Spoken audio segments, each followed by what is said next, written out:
हाय दोस्तों, आपका स्वागत है आपके अपने यूट्यूब चैनल महामाया सिलेक्शन में।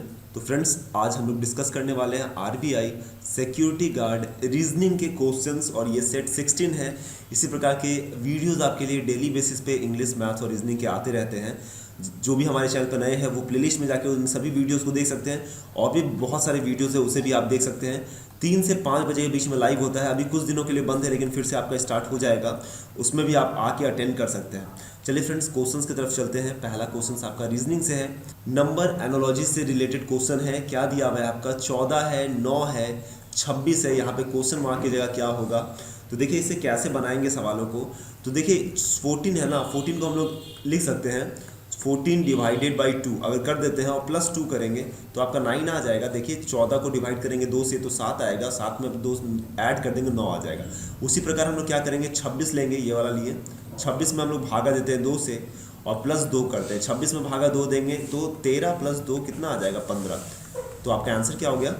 Option number D, 15 is the right answer. बिल्कुल समझ में आ गया ना। तो इसी प्रकार से क्वेश्चन को सॉल्व करना है आपको, समझ में आता रहेगा। हम लोग कोशिश करेंगे आपको अच्छे समझा सके, ठीक है। चलिए क्वेश्चन नंबर सेकंड पे चलते हैं। क्वेश्चन नंबर सेकंड क्या दिया हुआ है? 5 है, 150 है, 8 है, क्या होगा? क्वेश्चन मार्क क्या होगा आपको बताना है, ठीक है। वेरी इंपॉर्टेंट क्वेश्चन है, आप कैसे बनाइएगा यहाँ पे सोचना होगा थोड़ा सा। 150 हो रहा है, या तो क्या कर रहा है, मल्टीप्लाई कर रहा है। देखिए जब मैंने आपको बताया कि थोड़ा सा अगर बढ़ता है ना तो आप समझ सकते हैं प्लस हुआ है, थोड़ा ज़्यादा बढ़ेगा तो मल्टीप्लाई हुआ है, ठीक है। और बहुत ज़्यादा का अंतर आ रहा है ना, स्क्वायरिंग और क्यूबिंग भी हो सकता है, ये भी आपको सोचना होगा, ठीक है। तो देखिए 5 से सीधा कितना हो रहा है? 150 हो रहा है ना। तो आप 5 को अगर हम लोग कर देते हैं 5 का क्यूब और प्लस 5 का स्क्वायर करते हैं तो कितना आता है देख लीजिए। तो 5 का क्यूब करेंगे तो 125 आ जाएगा, और 5 का स्क्वायर करेंगे 25 आ जाएगा। कितना आ गया? 150 आ गया, हो गया ना। इसी प्रकार हम लोग 8 का क्या करते हैं, 8 का पहले क्यूब कर देते हैं और प्लस 8 का स्क्वायर कर देते हैं। जो आएगा आंसर वही आपका आंसर हो जाएगा। डैट इज अगर बात करें ना तो 8 का क्यूब 512 और 8 का स्क्वायर का अगर बात करें तो 8 का स्क्वायर 64। तो कितना आ गया? ये आ गया आपका 576। That is option number E is the right answer. बिल्कुल समझ में आ रहा है आपको। तो फ्रेंड्स, इस पैटर्न को भी याद रखिए। अगर एक अचानक से आपका छोटा सा डिजिट से बड़ा हो जा रहा है तो या तो मल्टीप्लाई हुआ, या तो स्क्वायरिंग या क्यूबिंग हो रहा है, ठीक है। चलिए चलते हैं अगले क्वेश्चन पे। अगला क्वेश्चन वेरी वेरी इंपॉर्टेंट है, ठीक है। आपको समझना है कैसे बनेगा। इसको थोड़ा सा इंपॉर्टेंट है, इसमें थोड़ा सा डिफिकल्ट है, आपको मैं समझा दूंगा, आपको समझ में आ जाएगा। सीरीज को कंप्लीट करना है आपको। इसके आगे क्या आएगा, यहाँ पे क्वेश्चन मार्क की जगह क्या आएगा, ठीक है। अगर यहाँ लिखे 2 है, 5 है, 13 है, 28 है, ठीक है। इसके बीच का डिफरेंस देख लेते हैं फ्रेंड्स, कितना आ रहा है। यहाँ पे 0 डिफरेंस आया, यहाँ पे अगर बात करें तो 3 डिफरेंस आया, यहाँ पे बात करें तो 8 5 13 8 डिफरेंस आ रहा है, और यहाँ बात करें तो 15 आ रहा है, ठीक है। आपको ये देखना है, ओके ना। तो हम लोग 0 को क्या लिख सकते हैं फ्रेंड्स? अगर देखा जाए ना तो 0 को हम लोग लिख सकते हैं, अगर देखें तो इसे लिख सकते हैं हम लोग 1 का स्क्वायर माइनस 1 लिख सकते हैं, 0 आ जाएगा। अगर इसे देखें तो 2 का स्क्वायर माइनस 1, बिल्कुल। इसे देखें तो क्या हो रहा है, 3 का स्क्वायर माइनस 1 तो 8 आ रहा है। यहाँ देखें तो 4 का स्क्वायर माइनस 1 हो रहा है, डैट इज 15 हो रहा है। अगले अगर बढ़ेंगे ना तो उसी प्रकार क्या हो जाएगा, 5 का स्क्वायर माइनस 1, मतलब उतना को हम लोग ऐड करेंगे। कितना आ जाएगा? 25 माइनस 1 है, सॉरी क्या है, माइनस 1 है, प्लस नहीं लेंगे माइनस लेंगे, ओके। तो 5 का स्क्वायर माइनस 1, तो इसे सॉल्व करेंगे, कितना आ जाएगा? ये आ जाएगा आपका 24 आ जाएगा। 5 का स्क्वायर 25 होता है, माइनस 1 कर दिए, डैट इज 24 हो गया। अब 24 को हम लोग क्या करेंगे, 28 में ऐड कर देंगे। 28 में अगर 24 को ऐड कर देते हैं, 28 प्लस 24 कर देते हैं तो कितना आ जाता है आपका? आपका आ जाता है 52। That is option number C, बिल्कुल सही उत्तर है। चलिए अगले क्वेश्चन पे चलते हैं। अगला क्वेश्चन क्या कह रहा है? क्वेश्चन नंबर 4 है, हम लोग क्वेश्चन 4 की तरफ चलेंगे। इसमें क्या कह रहा है फ्रेंड्स, देख सकते हैं आप लोग, 0 2 3 5 8 10 15 17 24 26। कोई पैटर्न देखना पड़ेगा क्या होगा। यहाँ से अगर 0 में से 3 देखें, 3 में से अल्टरनेट देखते हैं हम लोग, ठीक है ना।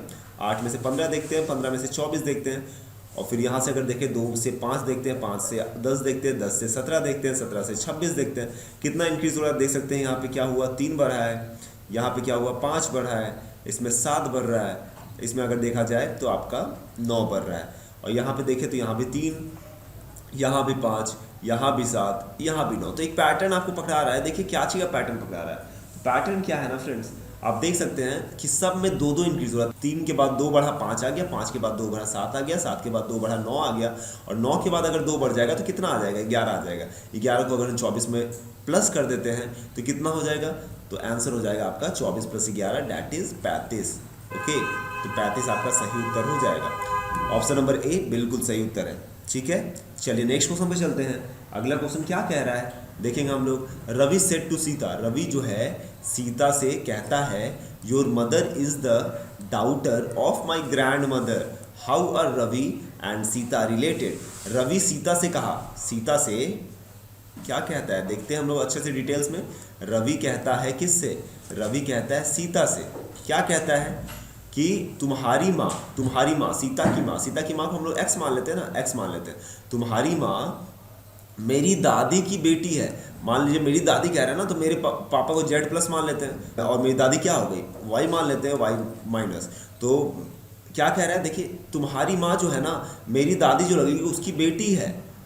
तो मेरे पापा और तुम्हारी माँ क्या हुई, ये दोनों आपस में क्या हो गई, बहन भाई हो गई, बहन भाई हो गए अपने। ठीक है ना। तो अगर बात करें तो रवि की ये क्या लगी, सीता की माँ क्या लगी, तो रवि की सीता की माँ लगी फुआ लगी।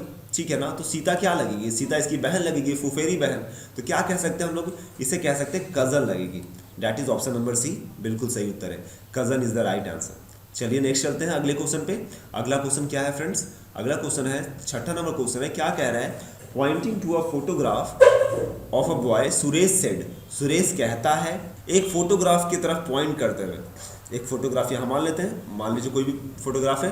अब पॉइंटिंग टू अ फोटोग्राफ, ये क्या है, प्लस है, बॉय कह रहा है ना, इसलिए pointing to a photograph of boy Suresh said, Suresh कहता है। कौन कहता है, सुरेश कहता है। क्या कहता है, ही इज द सन, ये जो है बेटा है, of the only son of my mother, मेरी माँ के इकलौते बेटे का बेटा है। तो मेरी माँ के इकलौते बेटे, मेरी माँ मान लीजिए X- है, तो इकलौता बेटा कौन हुआ, सुरेश खुद हुआ, और उसका बेटा है कौन, ये तस्वीर वाला फोटो वाला व्यक्ति। ठीक है। तो क्या होगा, how is Suresh related to that boy, Suresh जो है इससे कैसे संबंधित है, तो पिताजी हो जाएगा। क्या हो जाएगा, फादर हो जाएगा। ऑप्शन नंबर डी बिल्कुल सही उत्तर है। मैं एक बार क्वेश्चन को फिर से रिपीट कर देता हूँ, आपको समझना है। एक लड़के की तस्वीर की ओर इशारा करते हुए, ये लड़का है, इसकी इस तस्वीर की ओर इशारा करते हुए सुरेश कहता है, ने कहा वह मेरी माँ के इकलौते बेटे, मेरी माँ मान लीजिए X- है, तो इकलौता बेटा मैं खुद हुआ का बेटा है। क्या है, वो तस्वीर जो है मेरी माँ के इकलौते बेटे का बेटा है। तो इकलौता बेटा कौन हुआ, मैं खुद हुआ, और मेरा बेटा क्या होगा, मेरा क्या लगेगा, बेटा है, तो मैं उसका क्या लगा, फादर लगा। तो father is the right answer, option number D. अब चलते हैं अगले क्वेश्चन पे। डायरेक्शन सेंस से रिलेटेड क्वेश्चन है। सबसे पहले आपको डायरेक्शन सेंस में जानना चाहिए ईस्ट वेस्ट नॉर्थ साउथ क्या होता है। ठीक है। अगर हम लोग यहाँ पे ईस्ट मानते हैं ना, तो ये वेस्ट हो जाएगा, और क्या हो जाएगा, यहाँ साउथ हो जाएगा, और यहाँ नॉर्थ हो जाएगा। ठीक है। अब क्या कह रहा है, हम लोग देखेंगे, क्वेश्चंस को पढ़ेंगे। कह रहा है वन मॉर्निंग, सुबह के समय, अगर जब भी सुबह का बात करें ना, सूरज उग रहा है, शैडो से रिलेट करें, तो समझ जाइएगा कि जो सूरज निकला हुआ है वो पूरब में निकलता है, क्योंकि आपको पता है कि सूरज कहाँ निकलता है, पूरब में निकलता है। ठीक है। अब क्या कह रहा है, one morning Mukesh and Vishal they are talking to each other, Mukesh और विशाल, यहाँ मुकेश है मान लीजिए, और यहाँ क्या है, विशाल है, दोनों आपस में क्या कर रहा है, बात कर रहा है, each other to face at a crossing, दोनों आमने सामने है। इफ विशाल का शैडो जो है ना was exactly to the left of Mukesh, क्या पड़ता है, लेफ्ट में पड़ता है मुकेश के लेफ्ट में पड़ता है विशाल का शैडो। मतलब विशाल का शैडो कहाँ पड़ रहा है, मुकेश के लेफ्ट में पड़ रहा है, मतलब यहाँ पे शैडो पड़ रहा है। ठीक है। इसका मतलब क्या हो गया, सूरज यहाँ उगा हुआ है, सूरज अगर यहाँ उगा हुआ है, तो अगर यही अगर प्रोपोर्शन बैठा दिया जाए, तो यहाँ अगर पूरब है तो यहाँ पश्चिम है, और यहाँ क्या हो जाएगा, यहाँ हो जाएगा आपका दक्षिण, और यहाँ नॉर्थ हो जाएगा। अब आपसे क्या पूछ रहा है, तो मुकेश किस दिशा की ओर था, तो मुकेश किस दिशा की ओर देख रहा है, तो ये देख रहा है किस में, उत्तर की दिशा में। That is option number C is the right answer. समझ में आ गया, बिल्कुल। तो आगे की तरफ बढ़ेंगे फ्रेंड। तो जिनको समझ में नहीं आ रहा है ना, क्वेश्चन को स्टॉप कीजिएगा, क्वेश्चंस को 2 बार पढ़िएगा, फिर से बनाने की कोशिश कीजिएगा, और फिर उसके बाद नहीं बने तो आप आंसर को देखिएगा। ठीक है। चलिए अगले क्वेश्चन पे चलते हैं। अगला क्वेश्चन क्या कह रहा है, क्वेश्चन नंबर 8 में कह रहा है y is in the east of x, y जो है, एक सेकंड में बता देता हूँ, y जो है x के पूर्व में है, y जो है x के पूर्व में है, x के पूर्व में क्या है, y है, x के पूर्व में क्या है, y है, यहाँ क्या है, y है। ठीक है। अब क्या कह रहा है, which is in the north of z। अब विच जो कह रहा है ना, किसके बारे में कह रहा है, x के बारे में, जानिएगा। अब यहाँ मैं हिंदी में पढ़ देता हूँ, y जो है x के पूर्व में है, ये तो हो गया। जो z के उत्तर में है, तो कौन z के उत्तर में है, तो x जो है ना z के उत्तर में है, एक्स जो है जेड के उत्तर में है, यदि पी जेड के दक्षिण में है, जेड के दक्षिण में कौन है, पी है, मतलब यहाँ पे कौन है, पी है, ठीक है। तो वाई पी के किस दिशा में है, तो वाई जो है पी के किस दिशा में आपको बताना है, वाई जो है पी के किस दिशा में, तो यहाँ हो जाएगा वाई जो है किस दिशा में है, तो अगर यहाँ ईस्ट है, यहाँ वेस्ट है, यहाँ नॉर्थ है और नीचे साउथ है, तो क्या हो जाएगा, ये हो जाएगा नॉर्थ ईस्ट में हो जाएगा। That is right answer. यहाँ पे क्या दे दिया है, यहाँ पे कुछ नहीं दिया है, तो यहाँ पे ऑप्शन नंबर डी हो जाएगा। ऐसे आंसर क्या होता, उत्तर पूर्व होता, जो कि इसमें नहीं दिया हुआ है, north east the right answer होता है, ठीक है ना। तो इसका आंसर हम लोग मार देंगे ऑप्शन नंबर डी, बिल्कुल सही उत्तर हो जाएगा। चलिए अगले क्वेश्चन पे चलते हैं। अगला क्वेश्चन क्या है, कोडिंग डिकोडिंग से संबंधित क्वेश्चन है।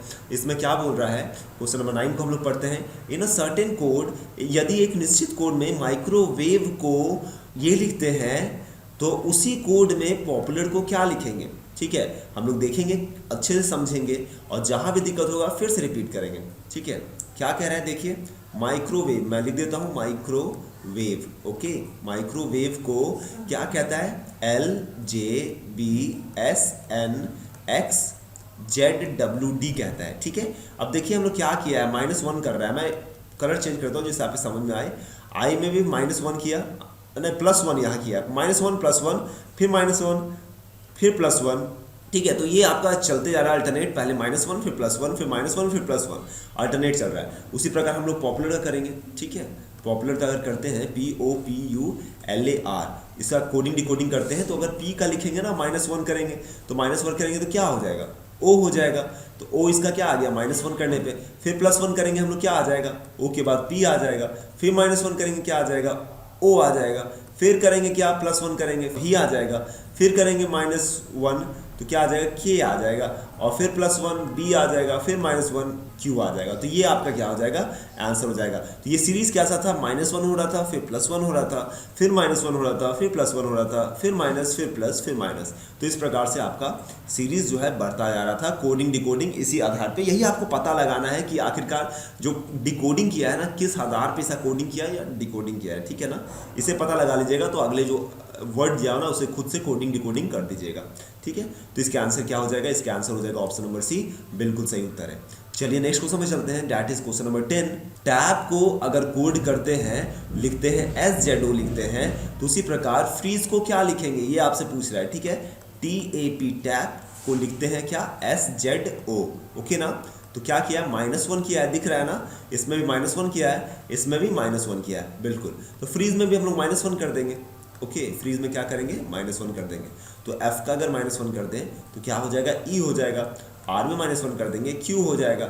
E में करेंगे D, E में करेंगे D, Z में -1 करेंगे तो Y आ जाएगा, ओके। और E में करेंगे तो फिर D आ जाएगा। तो क्या हो गया, EQDDYD, तो that is option number B, बिल्कुल सही है। तो दोस्तों समझ में आया, थोड़ा सा लेवल जो था ना इसका अच्छा था, बहुत सारे कोडिंग डिकोडिंग थे जिसका लेवल अच्छा था। आपको उम्मीद करता हूँ अच्छा समझ में आ गया होगा। नहीं आया ना तो आपके PDF तो डिस्क्रिप्शन में रहते ही है ना, उससे क्या कीजिए ना, PDF को डाउनलोड करिए, खुद से बनाने की कोशिश कीजिए, और नहीं बने तो फिर से वीडियो को देखिए। वीडियो तो डाउनलोड हो चुका है, आपको नहीं समझ में आ रहा है, फिर से उसको देखिए। जब तक आपको पूरा कॉन्सेप्ट क्लियर नहीं हो जाए ना, तब तक आप बनाइए और देखिए, बनाइए देखिए, रिवाइज करते रहिए। इस प्रकार से पढ़िएगा ना तो आपके क्वेश्चंस क्लियर हो जाएंगे।